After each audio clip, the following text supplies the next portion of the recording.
चलो last time आपण मागच्या लेक्चरमध्ये आपण बघितलं होतं की इन्व्हर्स काढायचा आहे बाय युजिंग कॉलम ट्रान्सफॉर्मेशन. म्हणजे कॉलम ट्रान्सफॉर्मेशनचा वापर करून आपल्याला फाइंड आउट करायचा आहे इन्व्हर्स. मी काल सांगितलं होतं की 2 क्रॉस 2 मॅट्रिसेसमध्ये सिस्टीम कशा पद्धतीने राहणार. ओके, A11 1 करावं लागेल, त्याच्यानंतर A12 0 करावं लागेल. आपण कसा विचार करतोय, व्हर्टिकली विचार करतोय.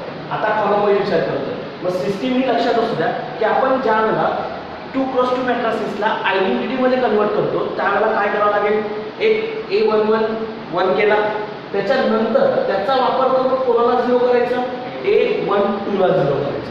जसं आपण रो ऑपरेशनमध्ये कोणाला 0 करायचो, A21 ला 0 करायचं, तसंच कॉलम वाईज याचा वापर करून याला 0 करायचं. बरोबर. नंतर या A22 ला काय करायचं, 1 करायचं. कसा 1 करणार A22 ला, डिवाइड बाय इटसेल्फ. जी पण व्हॅल्यू असेल त्याच्याने काय करणार, आपण कोणाला डिवाइड करणार, या पूर्ण रोला कॉलमला. बरोबर ना. हा आपण ज्या वेळेला याला 1 करायचं त्यावेळेला या रोला आपण डिवाइड करायचं. बरोबर ना. मग आता कॉलम ऑपरेशन असल्यामुळे आपल्याला कोणाचा विचार करावा लागेल, कॉलमचा. या पूर्ण कॉलमला कशाने डिवाइड करणार, त्याच व्हॅल्यूला जी व्हॅल्यू त्या ठिकाणी असेल म्हणजे विचार करताना कॉलम वाईज. ओके, 4-5 एक्झाम्पल आपण सुरुवातीला ते कशा असतील, रोचं कन्व्हर्जन आपल्याला कशात करावं लागेल, कॉलममध्ये. एकदा जर कॉलममध्ये करायला लागलं की त्यानंतर मग आपल्याला स्पेसिफिक होऊन जाईल. बरोबर ना. नंतर 3 क्रॉस 3 मध्ये पण तसंच कॉलम वाईज आपण आता विचार करणार. बरोबर ना. मग 3 क्रॉस 3 मध्ये कसं असणार आहे, A11 ला 1 करायचं आहे. बरोबर. कसं 1 करणार त्याला, जर 1 नसेल तर काय करायचं, त्या कॉलमला, आता कॉलमला रोचा काही संबंध नाही. हा, आणि जर तुम्ही मध्ये रो आणि मध्ये कॉलम वापरलं पूर्णपणे एक्झाम्पल चुकून जाईल. लक्षात असू द्या, फक्त कॉलम एक कॉलम, रो एक रो. जर रो सांगितलं असेल तर रोज, कॉलम सांगितलं असेल तर कॉलम, त्याच्यात आदला बदल केली जाणार नाही. आता ह्याला 1 करायचं असेल A11 ला, तर ह्या कॉलमला, कोणाला, कॉलमला त्याच नंबरने काय करायचं, डिवाइड करायचं. आधी इथे आपला रो होता, जर याला 1 करायचं असायचं त्यावेळेला काय करायचं, आपण या पूर्ण रोला डिवाइड करायचं. आता काय करतोय, कॉलमला करतोय. याला आणि याला काय करायचं, 0 करायचं. कोणाचा वापर करून, A11 चा. याचा वापर करा, या दोघांना 0 करा. नंतर इथून झालं, इकडे आलं, याला काय करणार, 1 काय करून, डिवाइड बाय इटसेल्फ. मग पूर्ण कॉलमला डिवाइड करावं लागेल. सेकंड कॉलम, जसं सेकंड कॉलम पूर्ण डिवाइड करायचं बघा, तसं त्याला पूर्ण कॉलमला डिवाइड करावं लागेल. त्याचा वापर करून याला 0 करायचं. त्याच्या खाली आलं A33 कडे, याला काय करायचं, 1. त्या पूर्ण कॉलमला कशाने डिवाइड करणार, डिवाइड का करायला होतं, कारण ज्या आधीचे आपण एलिमेंट बदलले ना, डिवाइड केल्याने चेंज होतो. हा 0 झाला, हा 0 झाला, हा 0 झाला. बरोबर. जेव्हा तुम्ही यांना डिवाइड करता त्यावेळेला 0 पण आणि 0 डिवाइड केल्यामुळे हा एलिमेंट बदलत नाही. म्हणजे तो फरक आपल्याला इथे बघायला मिळतो की डिवाइड केल्याने आपल्याला तो 0 केला म्हणजे व्हॅल्यू चेंज होत नाही. ओके, इथेही तसंच याचा वापर करून या दोघे एलिमेंटला काय करतो आपण, 0. याचा वापर करून याला 1 केलं ना मी, याचा वापर करून याला काय केलं मी, 0 केलं. आणि फायनली शेवटचं रो ऑपरेशन सारखं ऑपरेशन, याचा वापर करून याला काय करायचं, 0 करायचं. म्हणजे जसं फक्त एक सिस्टीम रो साठी होती तशीच कोणासाठी अप्लाय करतात आता, कॉलमसाठी. चला मग आता याच्याशी रिलेटेड एक्झाम्पल्स बघूया.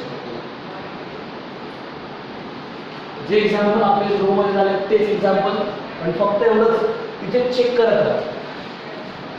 फक्त एवढंच त्यांच्या डिटर्मिनंट 0 त्याच्या बाजूला टाकून द्या, कारण नॉन सिंग्युलर त्यामध्ये इन्व्हर्स निघत नाही, तर तिथे संपलं. त्यांचा काही संबंध येणार नाही. ज्यांचा इन्व्हर्स निघतोय तेच घ्या. आता इथे आपल्याला डिटर्मिनंट चेक करण्याची गरज नाही. If they exist then find the inverse असं म्हणतो ना आपण, इथे तसं काही करण्याची गरज नाही. क्वेश्चन डायरेक्टली असा घेतला तरी चालेल. काय, find the inverse of given matrix by using column transformation. Okay, now question कसा असेल, हा क्वेश्चन सेकंड आहे ना माझा, क्वेश्चन थर्ड असेल. थर्ड, फाइंड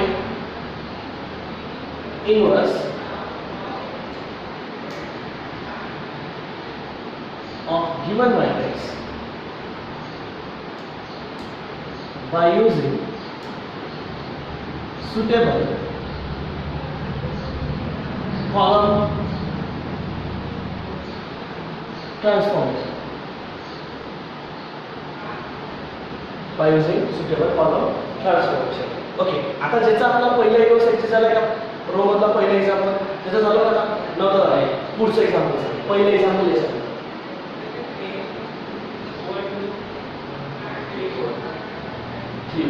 आणि लक्षात घ्या, ते जे आन्सर तिथं आलंय तेच आन्सर इथे पण मिळालं. ओके, पण स्टेप त्याच फक्त जे इक्वेशन कन्सिडर केलंय ते बदलतं कॉलम ऑपरेशन, बरोबर ना. First of all, suppose that one is a given matrix. First of all, we have to find a determinant. Therefore, determinant of that matrix 1, 2, 3, 4. Determinant काय आहे? बरोबर. मग एक आहे, ही स्टेप कॉमन आहे ना. रो असो किंवा कॉलम असो किंवा ॲडजॉइंट मेथड असो, प्रत्येक मेथड मध्ये ही स्टेप कॉमन असते, प्रत्येकात कॉमन असते, ती बदलणार नाही. Okay, A is a non-singular, therefore A is invertible. Therefore A inverse exists. Then to find A inverse by using column transformation. Okay, consider.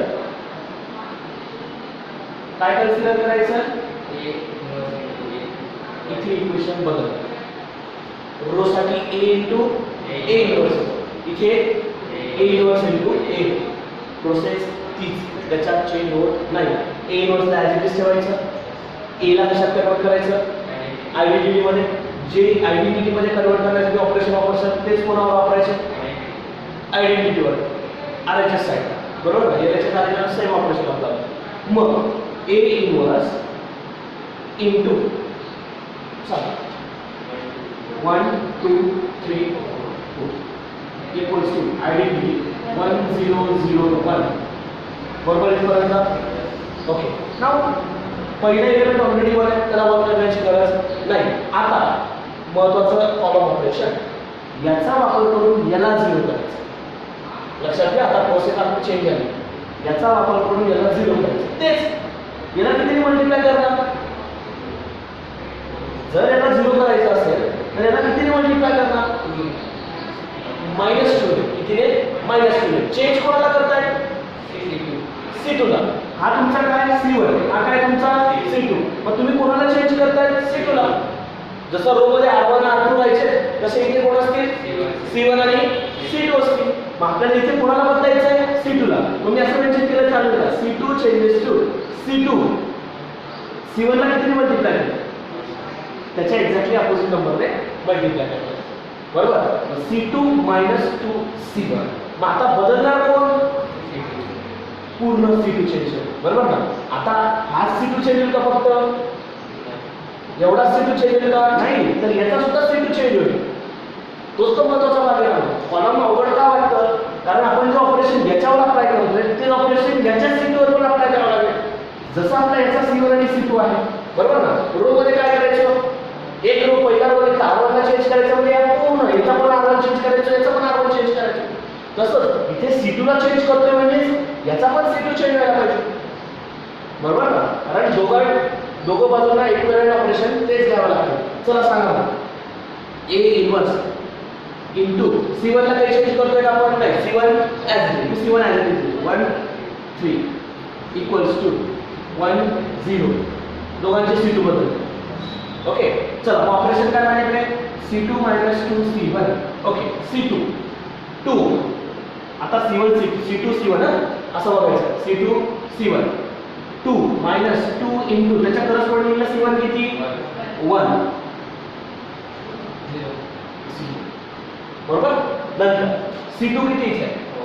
4 - 2 into त्याच्या करस्पॉन्डिंगला C1 किती? 3, 3 -2, बरोबर. नंतर C2 किती इथे? 0 - 2 इंटू C1 किती तिथे?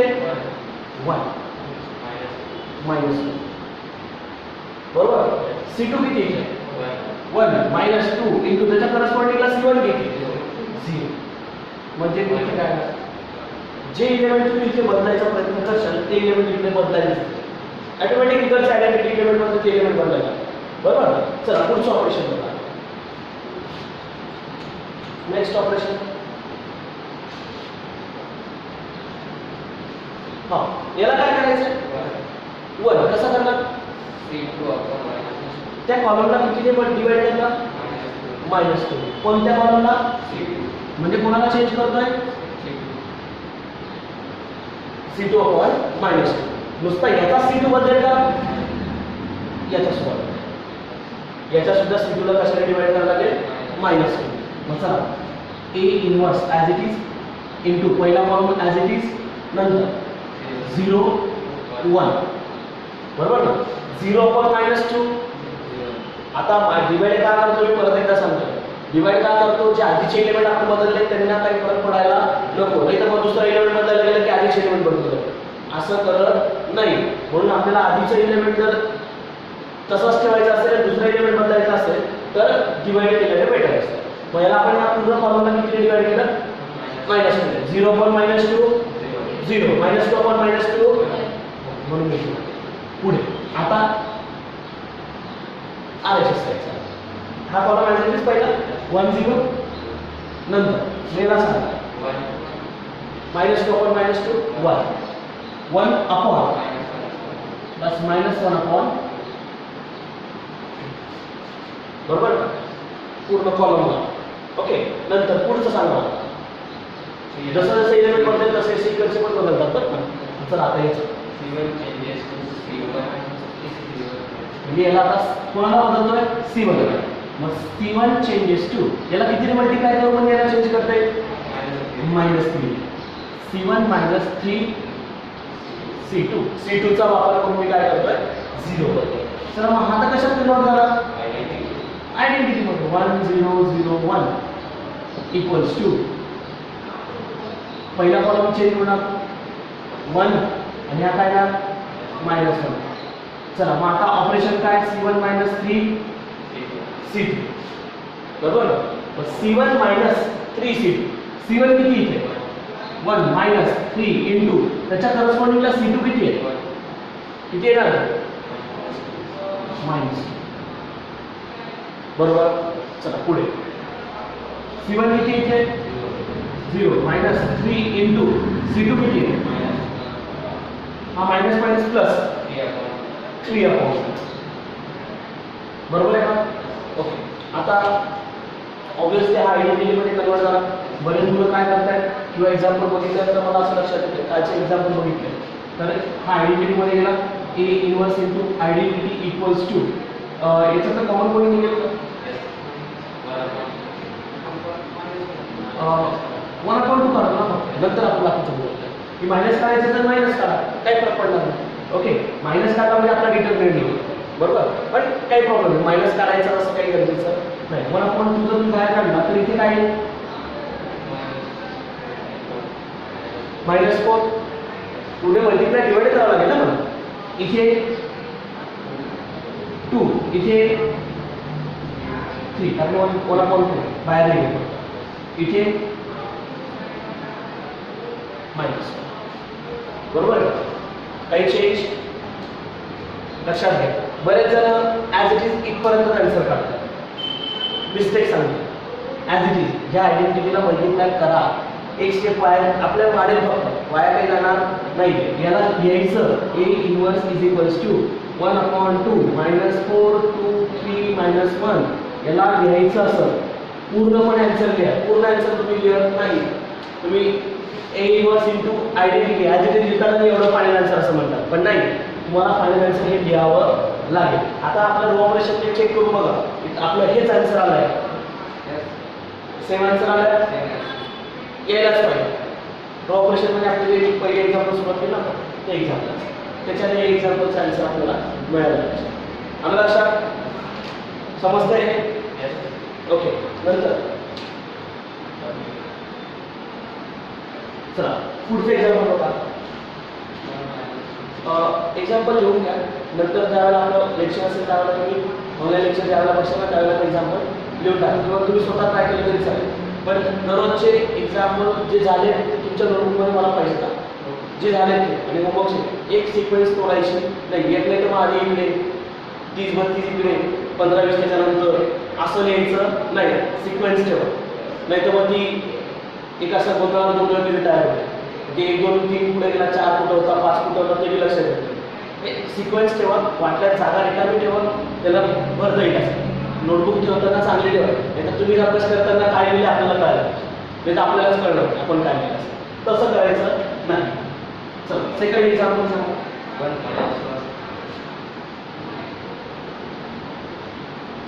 1 -1 2 3 बरं. चला मग आपण याचा डिटर्मिनंट करू. 1 -1 2 3. चला डिटर्मिनंट सांगा. 3 + 2 = 5 which does not equals to 0. Okay इथपर्यंत सेट. कन्सिडर इनव्हर्स इंटू ए. चला मग आता आपल्या व्हॅल्यूज पुट करू.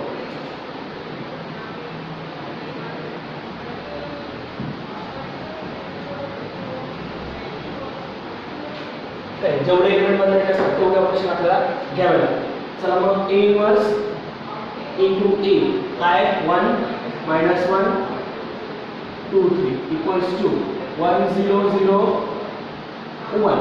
चला आता काय करावं. C2 + C1 चेंज करायला पडतो. आता याला चेंज करायची काही गरज C1 चा काही संबंध नाही कारण C1 ऑलरेडी इथे 1 आहे.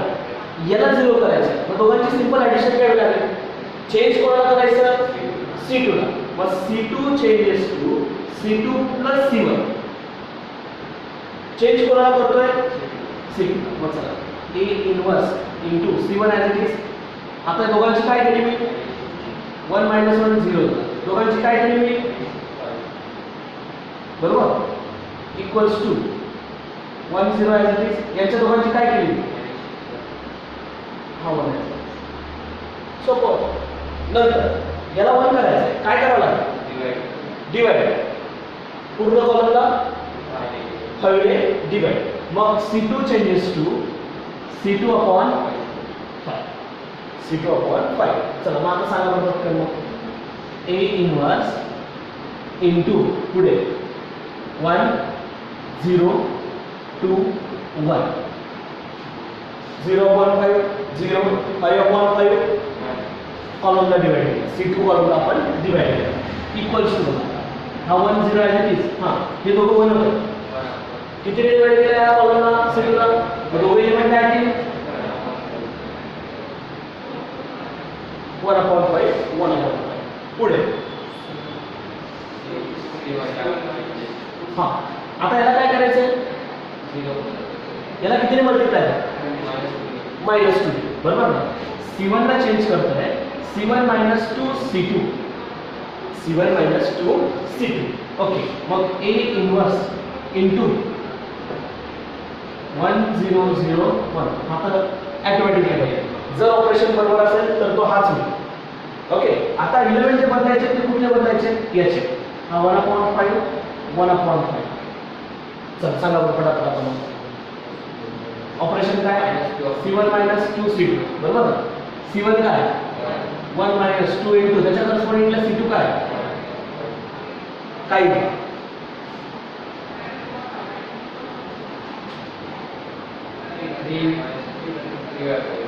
क्रॉस मल्टीप्लाय करावं लागेल ना. 5 - 2 3 upon 5. कसं केलं लक्षात आलं का लक्षात आलं का 1 - 2 upon 5 1 into 2 will be 2. Cross multiplication केलं 1 into 5 5 5 - 2 3 3 upon 5. पुढे C1 किती आहे 0 -2 into C2 किती आहे -4. कॉमन कोण दिसतं 1 1/5 बाहेर काढला. हा काय आवाज आयडेंटिटी 1/5 आउटसाइड देन 3 1 - 2 1. चला मग आता हा काय फायनल आन्सर काय असेल 3 1 मायनस 2 1 हे झालं नक्की इनव्हर्स हा युनिक असतो. अजून एक तिसरी मेथड जरी अप्लाय केली ना ॲडजॉइंट मेथड हेच आन्सर म्हणजे आपल्याला एकच आन्सर काढायचं पण 3 वेगवेगळ्या मेथड आहेत. हेच तर आपल्याला शिकायचं की आपल्याला तिघा मेथडमध्ये काय फरक आहे, तिघा मेथडमधला काय फरक आहे. सगळ्यात सोपी मेथड शेवटची ॲडजॉइंट मेथड. तुम्ही पुढच्या स्टेपमध्ये इन्व्हर्जन रिडक्शन मेथडमध्ये जास्तीत जास्त वापर जो असेल तो तुम्ही ॲडजॉइंटचा असतात. कारण ॲडजॉइंट काय होतं की तुम्हाला को फॅक्टर काढता येतात, मायनर काढता येतात, मग झाला ना इन्व्हर्स निघतो ना तुम्हाला ॲडजॉइंट काढता येतं ना. आपण ॲडजॉइंट काढल्या बघा मॅट्रिक्स अँड डिटर्मिनंटमध्ये काय काय करायचो, मायनर काढायचो, को फॅक्टर काढायचो, ते प्लस मायनस करायचं बघा आपण पॉवरचे 1 प्लस आय प्लस जे -1 I plus J into M I जे बरोबर ना. मग त्याच्यात आपण को फॅक्टर्स काढायचो, त्याला मॅट्रिक्समध्ये घ्यायचो, त्याचा ट्रान्सपोज घेतला की काय मिळायचा, ॲडजॉइंट मिळायचा. ॲडजॉइंट मिळाला एक फॉर्म्युला आहे, फॉर्म्युला दुसऱ्याचा त्याच्यात टाकून द्यायचा. चला समजा एक फिक्स फॉर्म्युला, याच्यात एक फिक्स फॉर्म्युला, त्याच्यात बदल होत नाही. फक्त आपल्याला को फॅक्टर आणि मायनस चांगले काढतात. एकदा जर काढता आले चला संपलं. कधी कधी तोंडी सुद्धा काढताय 2+2 3+3 मध्ये तो तोंडी निघतात मायनर आणि को फॅक्टर फटाफट. जरा तोंडी जर ठरवलं ना आपण ॲडजॉइंट मेथडने तर फक्त मॅट्रिक्सचा एक दिलेला मॅट्रिक्स आहे त्याच्यावर डायरेक्ट को फॅक्टर मॅट्रिक्स काढा, डायरेक्ट काढा. ओरली जर विचार केला तर डायरेक्ट काढता. फक्त एवढंच की आपल्याला प्रोसेस करावा हा फक्त फरक. पण तिघही मेथडने हा जो रिव्हर्स माझा निघेल तो काय असेल माझा सेम असेल, तो बदलणार नाही. चला नेक्स्ट एक्झाम्पल सांगा.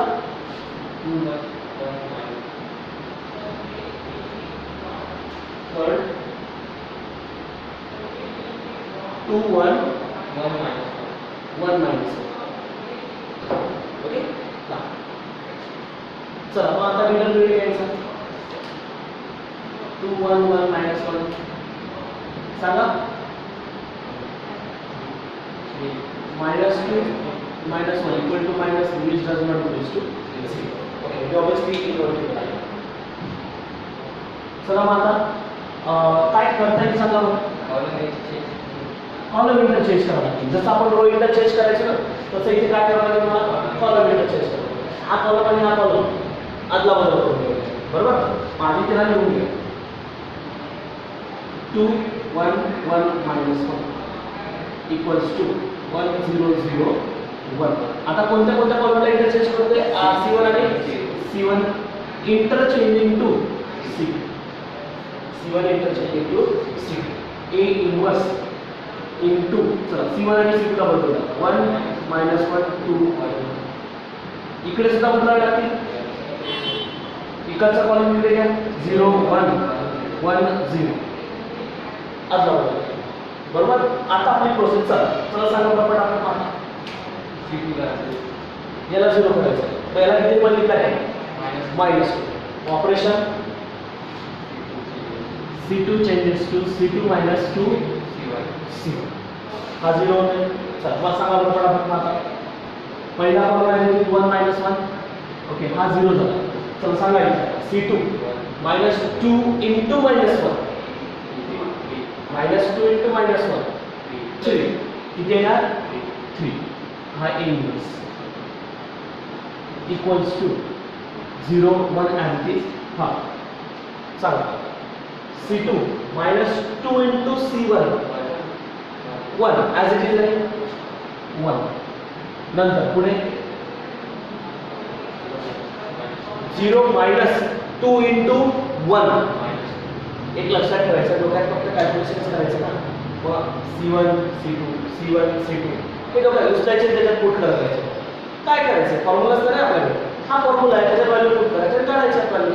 एवढं C2 C1 बरोबर ना. 0 -2 into 1 -2 किती ना. ओके नेक्स्ट किती डिवाइड करू ना 3 कोणत्या कॉलमला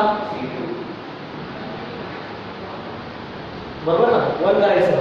मग आता बघा A इनवर्स इंटू 1 -1 0 1 याला डिवाइड केला आपण 3 ओके इक्वल्स टू 1 0 1 1/3 -2/3 चेंज काय होतो हा लक्षात ठेवा. ह्या स्टेपवरून ह्या स्टेपमध्ये येताना आपण काय बदल झाला हा जर एकदा डोक्यात घुसला की समजून घ्यायचं की आपल्याला कळायला एकदा चेंज करायला लागला. ओके पुढे सांगा मग याला 0 दोघांचे ऍडिशन करून काय C1 changes to C1 plus बरोबर. मग झाला आयडेंटिटी मध्ये कन्वर्ट झाला. मग हा काय आला A इनवर्स 1 0 0 1 इक्वल्स टू चला या दोघांचे ऍडिशन 0 प्लस 1 बाय 3 ना. ओके हा 1 बाय 3 आहे. ओके यांच्या दोघांचे addition 1 minus 2 upon 3 plus minus minus झाला म्हणून क्रॉस मल्टिप्लिकेशन किती आहे. ओके मग पुढे मायनस 2 कॉमन कोण दिसतोय 1 बाय 3 कॉमन काढला बघ सांगा 1 1 1 मायनस 2 साइन चुकी काय बरोबर त्याचं -2 इथे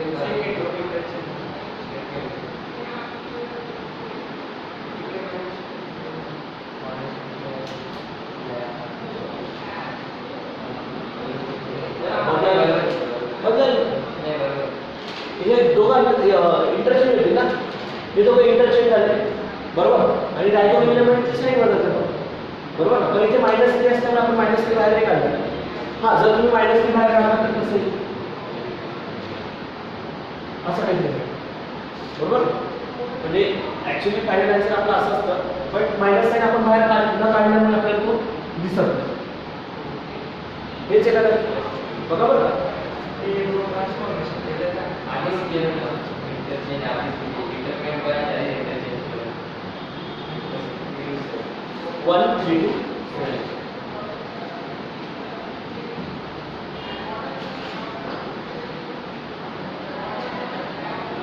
चौथ्या तिसरं काय 1 3 2 7 determinant 1 3 2 7 7 minus 6 equals to 4. Okay, then using a suitable column operation मी ऑफलाईनचा कोर्स का करतो लक्षात असू द्या. कारण आज आपल्याला जेवढा वेळ चान्स भेटेल ऑफलाईनचा तेवढा वेळ चान्स घेण्याचा प्रयत्न करायचा. कारण पुढचं 2 महिन्यात 3 महिन्यात केव्हा लॉकडाऊन झाल्याचा भरोसा तेवढं जेवढं लवकर आपल्याला करता येईल तेवढं. ऑनलाईनचा टाईम पिरियड हा लिमिटेड असतो. ऑफलाईनला आपल्याला तसं काय करतो 5 एक मिनिट एक्स्ट्रा पण भेटतो. लक्षात चला A इनवर्स हां 1 3 2 7 आयडेंटिटी 1 0 0 चला चला येतो ऑलरेडी बघा याला 0 करायचं. C2 चेंजेस टू -3 6 -3 च्या खाली काय केलं आणि ॲड केलं. चला मग A inverse as it is format तयार करून ठेवायचं. त्यात जो चेंज करायचा तेवढाच ठेवा म्हणजे तेवढं बाकीचे सुटणार नाही. त्याचं बाकीचे बंद होतात 1 2 1 0 आणि मग याला दोघांना होतं याचा C2 आणि याचा C2 बदल असं केलं की पटकन आन्सर पटकन. ओके C2 चला सांगा 3 minus 3 into 3 minus 3 into 1 3 minus 3 into 1 हा 0 C2 7 minus 3 into त्याच्या corresponding C1 1 okay next C2 0 minus 3 into 1 किती येणार मायनस. पुढे C2 त्याच्या corresponding C1 0 किती येणार असं काहीतरी केलं तर पेन्सिलने पटापट आन्सर मिळाला. ओके पुढे पुढचं ऑपरेशन एकच आहे. ओके काही नाही C1 changes to C1 minus 2 C yes minus C2 ने -2 ने काय केलं मल्टिप्लाय याच्यात ॲड केलं म्हणजे हा कशात कन्वर्ट झाला आयडेंटिटी 1 0 0 1 इक्वल्स टू. चला याच्यात सांगा बरं आता पटकन C1 काय 1 minus 2 into त्याच्या करस्पॉन्डिंगला C2 किती आहे -3 म्हणजे किती 7 आला नंतर हा ॲज इट इज -3 -3 आणि 1 ओके चला C1 काय 0 0 -2 इंटू त्याच्या करस्पॉन्डिंगला C2 1 किती येणार झालं यांच्या दोघांची आदला बदल करून द्या आणि यांच्या दोघांची साईन पटकन आन्सर मिळेल म्हणजे A इन्व्हर्स इंटू आयडेंटिटी 7 -3 -2 1 म्हणजे फायनल आन्सर माझं A inverse is equals to 7 -3 -2 1 हेच आहे का नक्की चेक करत का आपण काय करतोय आपलं बरोबर आहे की नाही आपण घेताना जे राईट घेतोय की नाही ते कम्पेअर करताना तुम्ही कसं कम्पेअर करू शकता एक एक हिंट आपल्याला नेक्स्ट मात्र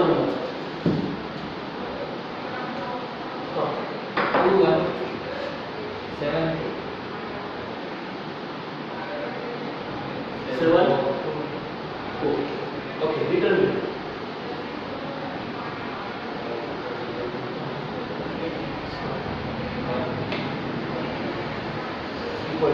ओके चला मग आता A इन्व्हर्स 2 1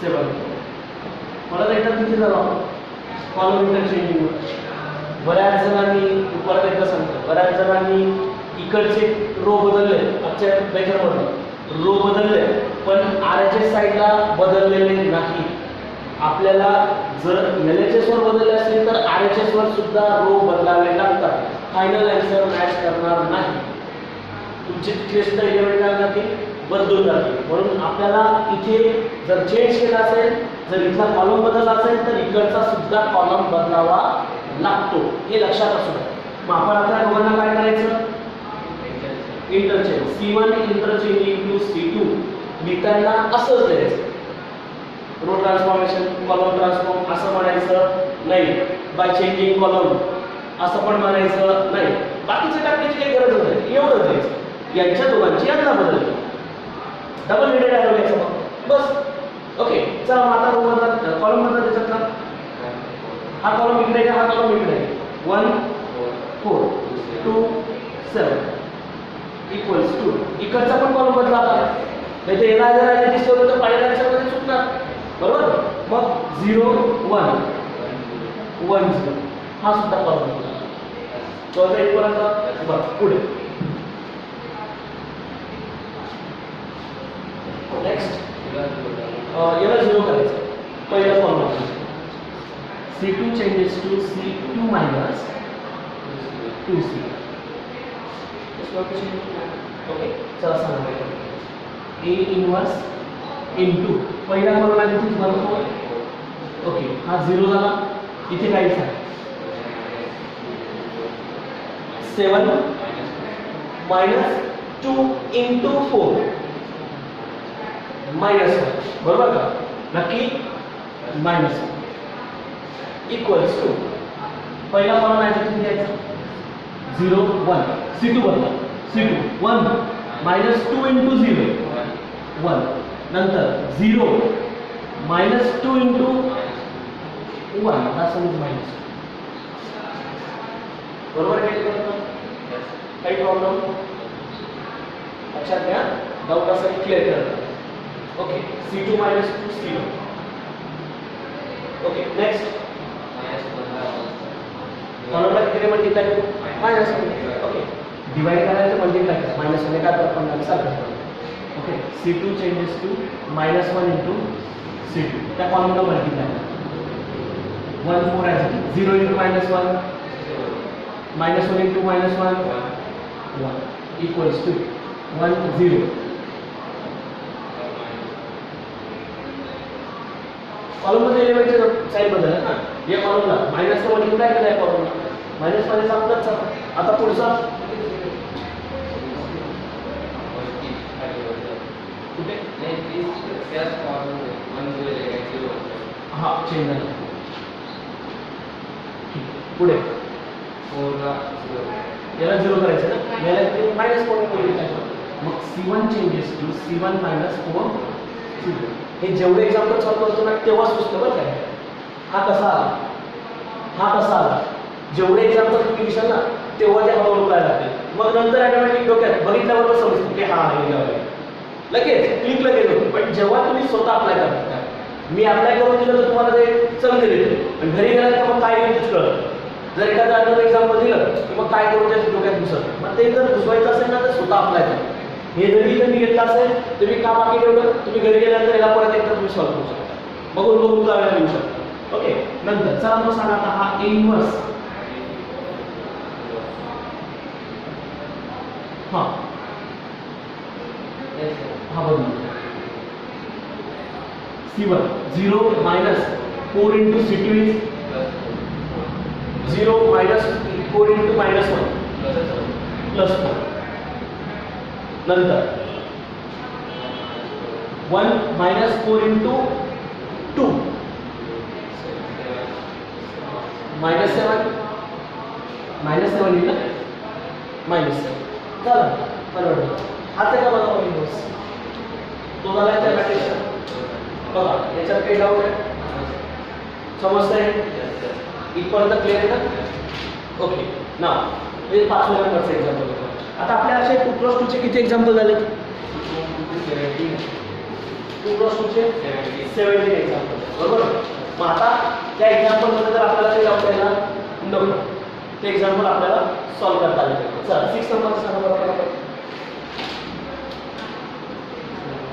2 minus 6 नंबर 2 हां 5 7 5 7 रिटर्न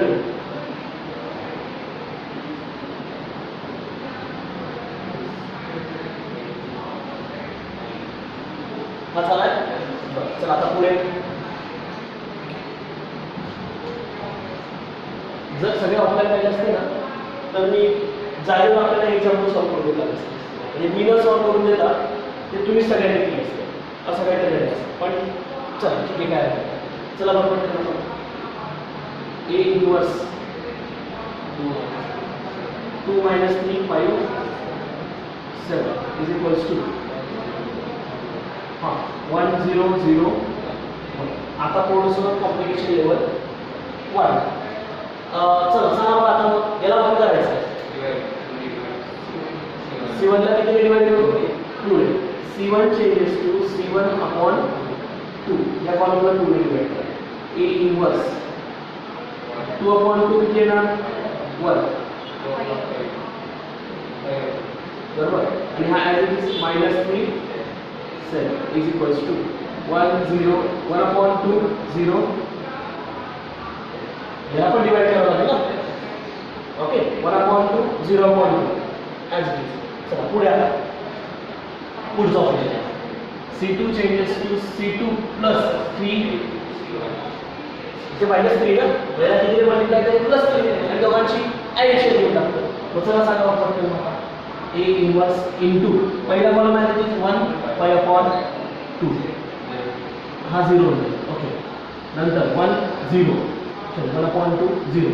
चला सांगा मला आता पटकन मग दुसऱ्या कॉलममध्ये 11 तो काय C2 काय 7 plus 3 into 5 लिहिली आहे 7 plus 3 into 5/2. हा 5 into 3 काय 50. क्रॉस मल्टिप्लाय करू आपण 14 plus 15 बरोबर ना. कसं ते लक्षात आलं upon 7 into 2 will be 14, 5 into 3 will be 15. Cross multiply केल्यामुळे हा किती होईल? 2 आला. म्हणजे काय आलं तिथे 29 अपॉन सॉरी 5. हां इकडचा पण सांग. चला C2 काय C2 0 प्लस 3 into 1 हाफ म्हणजे 3 upon पुढे C2 काय 1 प्लस 3 into 0 तो 1 आहे 1 पुढे या कॉलमला याला जर 1 करायचं तर याचा रेसिप्रोकल त्या कॉलमला काय करा मल्टिप्लाय. मग C2 changes to C2 ला कितीने मल्टिप्लाय करेल 29 अपॉन 2 चा रेसिप्रोकल 2 अपॉन 29. मग त्याच्या रेसिप्रोकलने त्या C2 ला काय केलं मल्टिप्लाय. चला सांगा A इन्व्हर्स 105 अपॉन 2 1 चेंज होणारच. ओके याला बदललं 1 अपॉन 2 0. चला सांगा मल्टिप्लाय करू 2 into 29 into 3 upon 2 to get cancel 3 upon 29. ते बऱ्याच वेळा कसं होतं माहिती का तोंडी कॅल्क्युलेशन किंवा आपल्या डोक्यात ठेवून समोर व्हिज्युअलाइज करून आणि मग ते ऑपरेशन करायला लागतं. कधी कधी कॅल्क्युलेशन असे पण होते. आता मी न बघता की आपण डायरेक्ट जर का करतो कारण व्हिज्युअलाइज करून ते पटकन करता आलं डोळ्यासमोर ती फिगर दिसली पाहिजे बरोबर ना. 3 म्हणजे आपण घेतलं 2 upon 29 into 3 upon 2 2 to get cancel 3 upon 29 बरोबर. मग तो 3 upon 29 बऱ्याच वेळा हे जर केलं तर पटापट जमतं ना. ओके परत 2 upon 29 शेवटचं हां याला 0 करायचं म्हणजे C1 चेंजेस टू याला निगेटिव्ह 5/2 ने मल्टिप्लाय. चला हा कशात कन्वर्ट झाला 1001 equals to हा ॲज इट इज C1 ला चेंज करा. चला C1 थोडासा कॉम्प्लिकेटेड मध्ये C1 काय -5/2 इंटू त्याच्या करस्पॉन्डिंगला C2 काय कॅल्क्युलेशन महत्त्वाचं आहे. डिनॉमिनेटर सेट करून याला 29 डिवाइड मल्टिप्लाय डिवाइड करतो म्हणजे इथे काय 29 upon 2 into 29 minus 5 into 3 will be 15 upon 2 into 29. काय केलं याला 29 ने मल्टिप्लाय आणि डिवाइड केलं म्हणजे दोघांचा डिनॉमिनेटर 2 upon 29 ला डिनॉमिनेटर सेम न्यूमरेटरची इथे सबट्रॅक्शन होईल बरोबर आहे. 29 minus 15 that's 14 upon 2 into 7 to the 14 म्हणजे काय बरोबर. पुढे C1 काय 0 minus 5 upon 2 into त्याच्या करस्पॉन्डिंगला C2 काय 2/5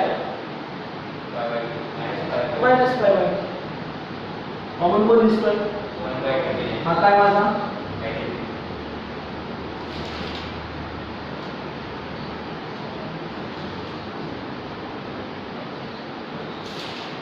बरोबर सेम आला सेम आहे चेंज झालं रेट चेंज झालं काय चेंज झालं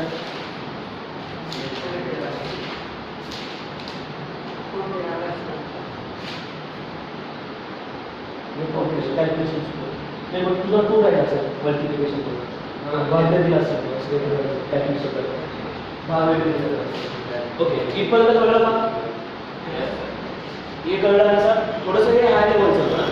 ओके कारण याच्यामध्ये 29 वगैरे आउटसाईड कॅल्क्युलेशनमध्ये थोडंसं हाय याच्यामध्ये जातं थोडंसं कॉम्प्लिकेशन होतं.